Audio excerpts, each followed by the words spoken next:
Video میں محرم الحرام کے مہینے کی فضیلت بتاؤں گی۔ اس مہینے میں ہمیں کون کون سے کام کرنے چاہیے اور کون سے کام نہیں کرنے چاہیے، آج میں آپ سب کو اپنی اس ویڈیو میں مکمل تفصیل کے ساتھ بتاؤں گی۔ تو ویڈیو کو شروع کرنے سے پہلے میرے اپنے چینل پر تمام نئے آنے والے ویور سے گزارش ہے کہ وہ میرے چینل کو سبسکرائب کر لیں، بیل آئیکن کو پریس کر لیں تاکہ میری ہر نئی آنے والی ویڈیو سب سے پہلے آپ تک بآسانی پہنچ سکے۔ اللہ نے جو مہینے بنائے ہیں وہ کل 12 مہینے ہیں۔ جس دن اللہ نے زمین و آسمان کی تخلیق فرمائی تھی اسی دن یہ 12 مہینے مقرر فرما دیے تھے۔ ان 12 مہینوں میں 4 مہینے اللہ نے حرمت والے رکھے ہیں: ذی الحجہ، ذی القعدہ، محرم اور رجب۔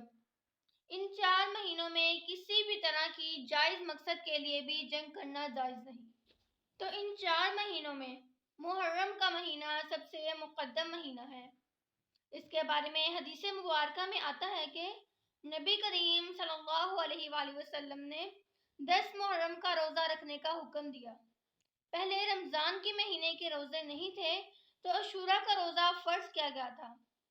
پھر بعد میں رمضان کے روزے فرض ہوئے تو عاشوراء کے روزے کی فرضیت ختم کر دی گئی، لیکن اس کو باعث اجر، باعث فضیلت اور باعث ثواب قرار دیا گیا ہے۔ یہاں تک کہ رسول اللہ صلی اللہ علیہ وآلہ وسلم نے فرمایا کہ 10 محرم کا روزہ، اس کے بارے میں مجھے اللہ سے امید یہ ہے کہ جو بھی شخص عاشوراء کا روزہ رکھے اللہ اس کے 1 سال کے گناہوں معاف کر دے گا۔ ایک اور جگہ فرمایا کہ رمضان کے بعد محرم کا روزہ تمام سال میں سب سے زیادہ افضل اور فضیلت والا روزہ ہے۔ اور بعض روایت سے یہ معلوم ہوتا ہے کہ رسول اللہ صلی اللہ علیہ وآلہ وسلم جب مدینہ منورہ تشریف لائے تو دیکھا کہ وہاں کے یہودی عاشوراء کا روزہ رکھتے ہیں، تو آپ صلی اللہ علیہ وآلہ وسلم نے پوچھا تو انہوں نے کہا کہ محرم کو حضرت موسیٰ کو فرعون سے نجات ملی تھی، اور یہی تاریخ ہے جب فرعون غرق ہو گیا تھا۔